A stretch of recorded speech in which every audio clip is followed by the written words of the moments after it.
ကိုကတရုတ်ကုမ္ပဏီမှာအလုပ်လုပ်နေတဲ့သူလားတရုတ်စာကိုလေ့လာဖို့လိုအပ်နေတဲ့သူလားဒါမှမဟုတ်ကိုကတရုတ်တချင်းတွေနားထောင်ရတာကြိုက်တယ်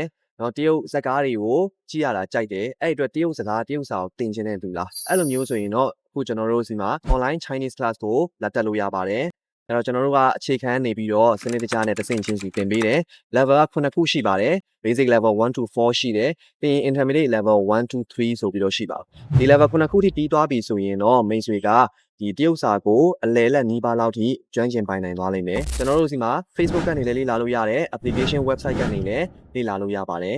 သင်ခန်းစာရေးပဲမဟုတ်ဘူးကျွန်တော်သင်ခန်းစာလည်းလေ့လာရမယ်အဲ့အတွက်အိမ်စာလည်းကျွန်တော်ထည့်ရပါတယ်အိမ်စာကိုကျွန်တော်ဖက်ကနေပြီးတော့24နာရီအတွင်းအပြီးစစ်ပေးတယ်ကိုယ့်အိမ်စာအားလုံးမှန်တယ်ဆိုရင်တော့သင်ခန်းစာအသစ်တက်လို့ရတယ်အဲ့အတွက်ကိုယ့်ရဲ့မှားနေတာကိုတိုးတက်မှုညံတာနေတာတွေကိုဆရာကပြောပြပေးလို့ရတယ်ပြီး quiz တွေဖြေရမယ် test တွေဖြေရမယ်ကိုကတရုတ်စာစလေ့လာခြင်းနေဆိုရင်တော့ကျွန်တော် comment မှာ Chinese လို့ရေးခဲ့ပါ chat box မှာလည်းအသေးစိတ်မေးလို့ရပါတယ်ဖုန်းကိုလည်းဆက်ပြီးတော့မေးမြန်းလို့ရပါတယ်အားလုံးကျေးဇူးတင်ပါတယ်ရှေ့ရှေ့သားကြ